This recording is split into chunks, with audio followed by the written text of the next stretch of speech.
Ladies and gentlemen, the President of the United States, accompanied by the Vice President of the United States.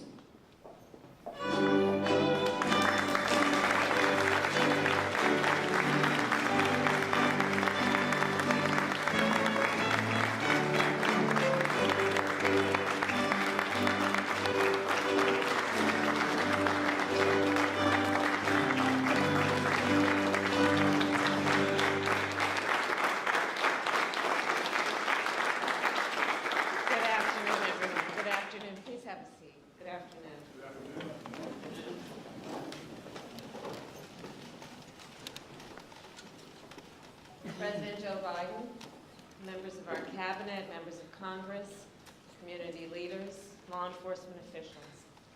It's good to be here with all of you. Not under these circumstances, but it is good to be with you.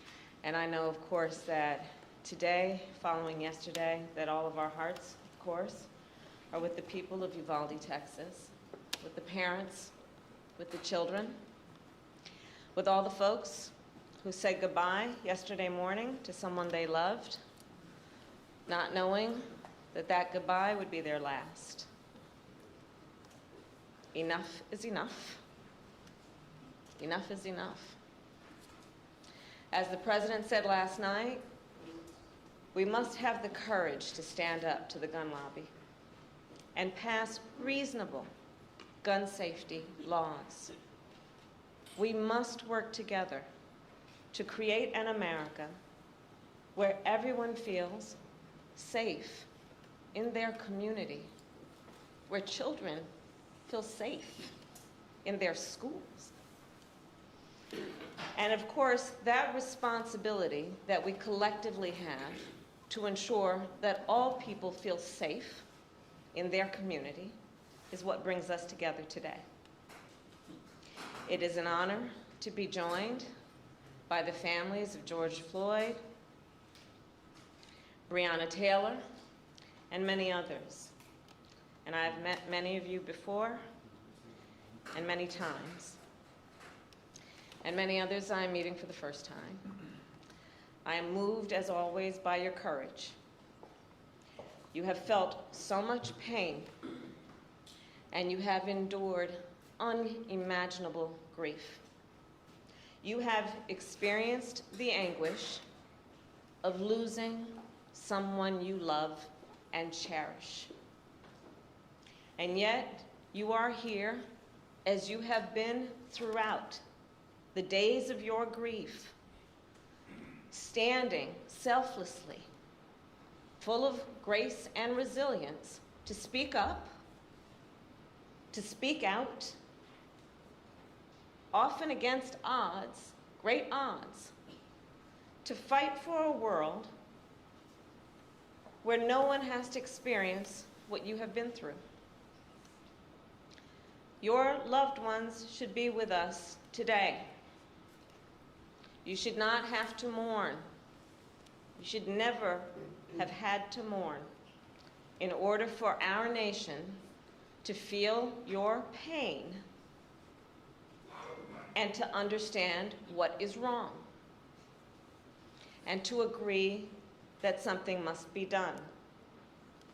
I know it is a particularly difficult day for the Floyd family. 2 years ago today, a brother, a son, a father was taken from you. We will never forget what happened that day. The eyes of the world, literally, were on what happened that day. And collectively, we remain horrified by what we witnessed. And we are here today in memory of George Floyd and all those we have lost to take action. The law enforcement officers of our nation, well, they swear an oath to protect and to serve. And the vast majority do so honorably. Yet we know, too often, when there is a use of biased policing and excessive force, when that occurs, it too often is not met with accountability. Denying equal justice, not just to individuals, but to whole communities, and therefore to our nation as a whole. Trust between law enforcement and the communities they serve is critical to ensuring public safety. And as many of you know, this is an issue I have worked on personally since my first days as an elected district attorney and as California's Attorney General. As a United States Senator, I, together with Senator Cory Book, Congresswoman Karen Bass, introduced legislation to advance much-needed reforms. That legislation would have ensured greater transparency and increased accountability.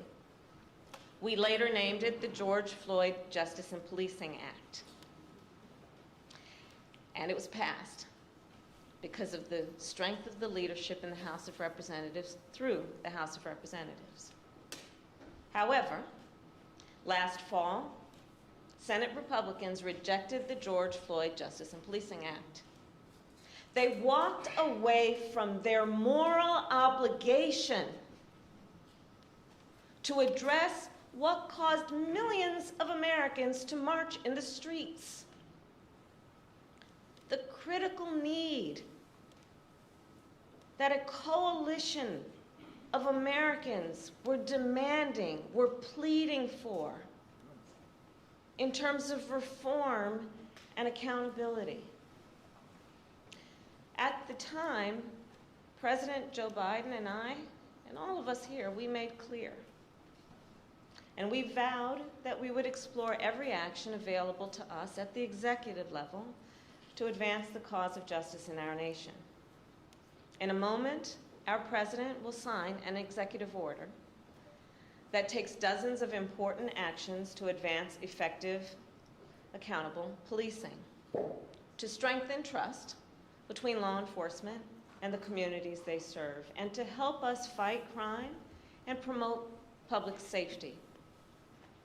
This order will help protect our communities, and it will help keep members of law enforcement safe on the job. These actions are a result of input and collaboration from a broad set of partners, many of whom are here today, civil rights leaders, members of Congress, in particular members of the Congressional Black Caucus, and I see Madam Chair here with us today, leading law enforcement groups, and of course the families of the victims. We know this executive order will not take away your pain, and the pain of all those families who may not be in this room right now. We also know this executive order is no substitute for legislation, nor does it accomplish everything we know must be done. But it is a necessary and long overdue critical step forward. And once again, the President and I call on the United States Senate to pass the George Floyd Justice and Policing Act. And once again, we vow that we will do everything in our power to protect public safety, to support law enforcement, and to address this issue of racial injustice wherever it exists. And with that, it is now my great honor to introduce a man who, when he ran for president, was clear in his purpose, which was to bring our nation together, who fights every day to make sure all our communities are safe and that the rights of all people are protected. The President of the United States, Joe Biden.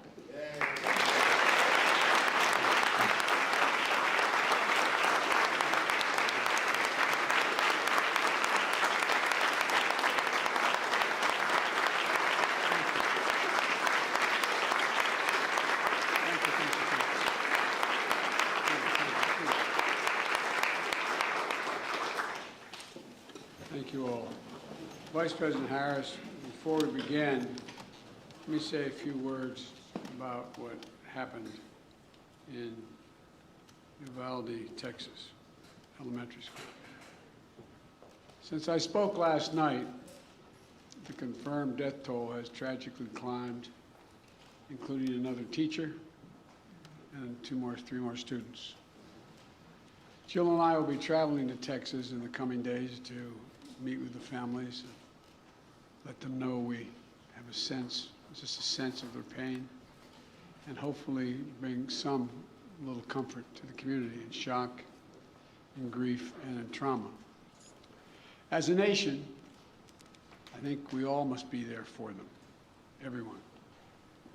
And we must ask, when in God's name will we do what needs to be done to, if not completely stop, fundamentally change the amount of the carnage that goes on in this country?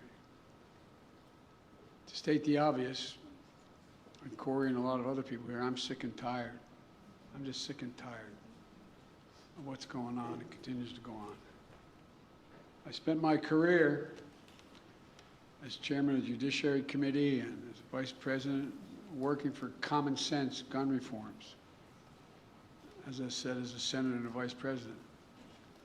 While they clearly will not prevent every tragedy, we know certain ones will have significant impact and have no negative impact on the Second Amendment.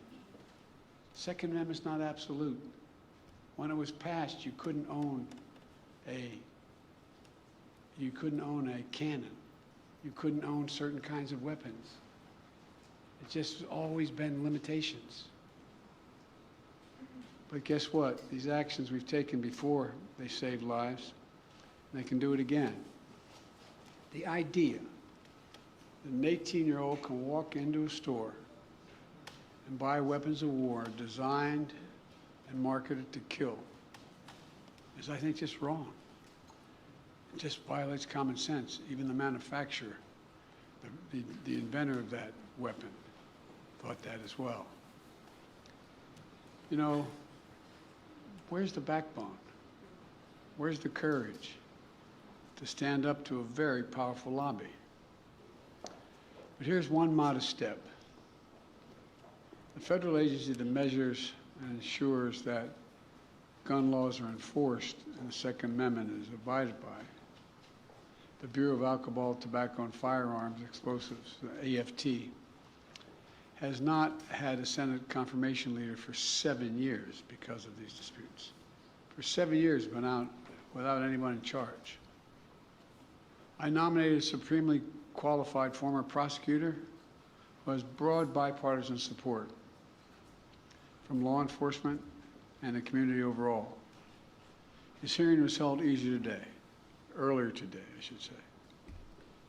The Senate should confirm and without delay, without excuse, send the nomination to my desk. It's time for action. We're here today for the same purpose, to come together and say enough, to act. We must.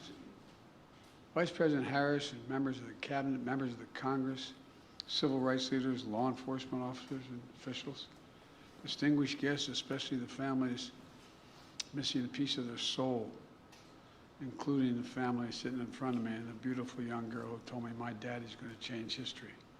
And he will, honey. He will.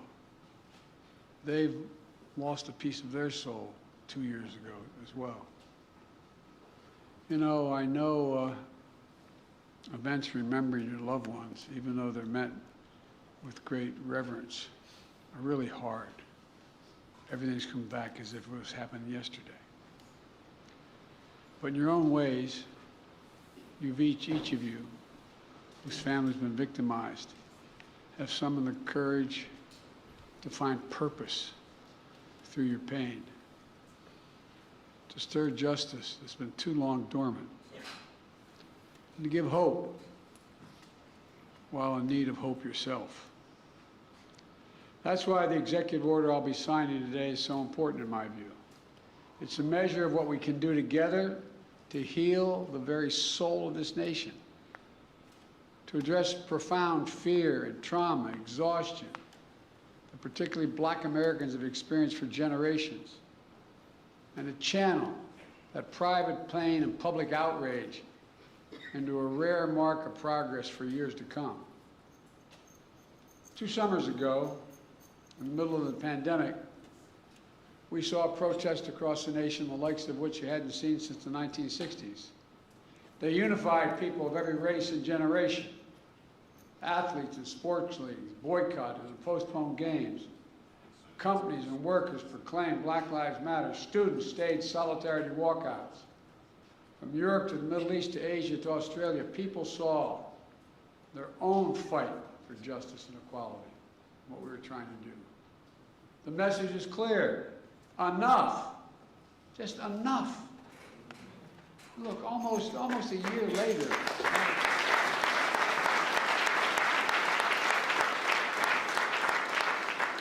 Almost a year later, a jury in Minnesota stepped up and they found a police officer guilty of murdering George Floyd, with officers and even a police chief taking the stand to testify against misconduct of their colleagues. I don't know any good cop who likes a bad cop. But for many people, including many families here, such accountability is all too rare. That's why I promised as president I would do everything in my power to enact meaningful police reform that is real and lasting. That's why I called on Congress to pass the George Floyd Justice and Policing Act. The Senate's in my desk. So I'm asked why I haven't done this executive order earlier. If I'd done it, I was worried it would undercut the effort to get the law passed. This is a call to action based on a basic truth. Public trust, as any cop will tell you, is the foundation of public safety. If they're not trusted, the population doesn't contribute, doesn't cooperate. Two sides of the same coin, inextricably linked. And the principles of fairness and equal justice are at the core of each of them. For the wheels of justice are propelled by the confidence that people have in their system of justice. Without that confidence, crimes will go unreported. Witness fear to come forward. Cases go unsolved. Victims suffer in isolation while perpetrators remain free. And ironically, police are put in greater danger. Justice goes undelivered. Without public trust, law enforcement can't do its job of serving and protecting all of our communities. But as we've seen all too often, public trust is frayed and broken, and that undermines public safety. For the families here today and across the country who've had to ask why this nation, why so many Black Americans wake up knowing they could lose their life in the course of just living their lives today. Simply jogging, shopping, sleeping at home. Whether they made headlines or not, lost souls gone too soon. Members of Congress, including many here today, like Senator Cory Booker and Congressman Karen Bass, alongside members of the Congressional Black Caucus, House and Senate Judiciary Committees, spent countless hours on the George Floyd Justice and Policing Act to find a better answer to that question. I sincerely thank you all for your tireless efforts, but they're not over.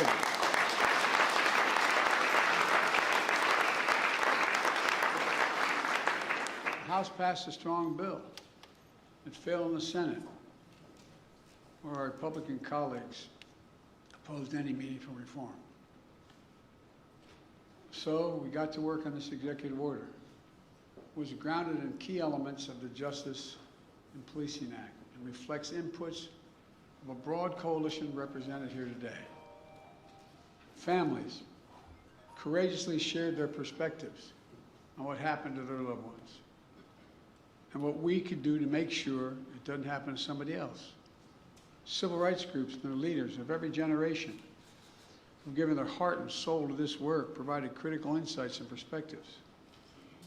The executive order also benefits from the valuable inputs of law enforcement who put their lives in line every single day to serve. Now let me say, there are those who seek to drive a wedge between law enforcement and people they serve. Those who peddle the fiction of public trust and public safety are in opposition to one another. We know that's not true, but it occurs. I believe the vast majority of Americans want the same thing: trust, safety, and accountability. The vast majority of law enforcement risk their lives every day to do the right thing. Their families wait for that phone call every time they put on that shield. Just yesterday in Uvalde, brave local officers of Border Patrol agents intervened to save as many children as they could. Here today, I want to especially thank the International Association of Chiefs of Police, Fraternal Order of Police, as well as the National Organization of Black Law Enforcement Executives, the Federal Law Enforcement Association, the Police Executive Research Forum, Major Cities Chiefs Association, and others who stepped up and endorsed what we're talking about today. As divided as this nation can feel, today we're showing the strength of our unity. It matters. This executive order is going to deliver the most significant police reform in decades. It applies directly under law to only 100,000 federal law enforcement officers, all the federal law enforcement officers.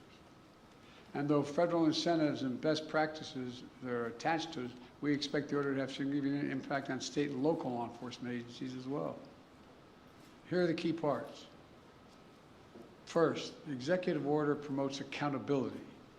It creates a new national law enforcement accountability database to track records of misconduct so that an officer can't hide the misconduct. It strengthens the pattern and practice investigation to address systematic misconduct in some departments. It mandates all federal agents wear and activate body cameras while on patrol. Second, the executive order raises standards, bans chokeholds, restricts no-knock warrants, tightens use of force policies to emphasize de-escalation and duty to intervene to stop another officer from using executive force, just as occurred. It didn't occur, but people testified it didn't occur in George Floyd's case. And third, the executive order modernizes policing. It calls for a fresh approach to recruit, train, promote, and retrain law enforcement that's tied to advancing public safety and public trust. Right now, we don't systematically collect data, for instance, on instances of police use of force. This executive order is going to improve that data collection. There's a lot more as well. The bottom line of the executive order includes reforms that have long been talked about or are finally implemented at a federal level. And it comes at a critical time. By building trust, we can strengthen public safety, and we can more effectively fight crime in our communities. And we can do one more thing. We can show what's possible when we work together. Look, I know progress can be slow and frustrating. And there's a concern that the reckoning on race inspired 2 years ago is beginning to fade. But acting today, we're showing that our dear friend, the late John Lewis, Congressman, wrote in his final words after his final march for justice in July of 2020. He said, "Democracy is not a state. It is an act. Democracy is not a state. It's an act, an affirmative act." Today we're acting. We're showing that speaking out matters, being engaged matters, and that the work of our time, healing the soul of this nation, is ongoing and unfinished and requires all of us never to give up, always to keep the faith. I close with this. Over 2 years now, for over 2 years, we've gotten to know one another and pray with one another, not figuratively, literally. I promised the Floyd family, among others, George's name is not just going to be a hashtag. Your daddy's name is going to be known for a long time. But as a nation, we're going to ensure his legacy and the legacy of so many others remembered today. It's not about their death, but what we do in their memory that matters. The purpose. In just a few moments, I'm going to deliver on that promise when I sign the executive order. And Kamala and I will continue, along with our friends in Congress, to get meaningful police reform legislation on my desk as best we can, as quickly as we can, beyond what we're doing here, affecting states as well, directly. on this day, we're showing the America we know we're a great nation, because the vast majority of us are good people. And there's nothing beyond our capacity, nothing. When we act together as the United States of America. This is a start, a new start. May God bless you all. May God protect our forces. Now I'm going to go sign that executive order. Thank you.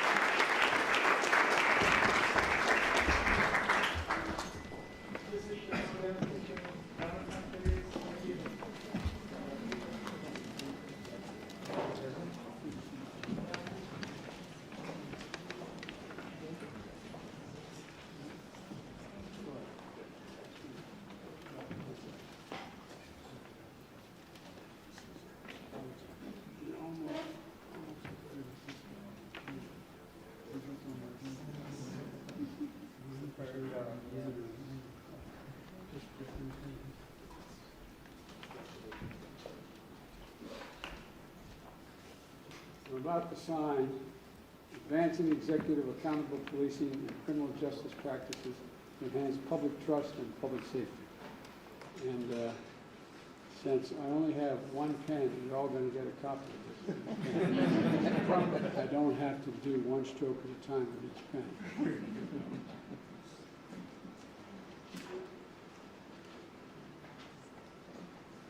God willing,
No, she told me when I saw her, she was a little girl 2 years ago. Seriously, she pulled me aside and she said, my daddy changed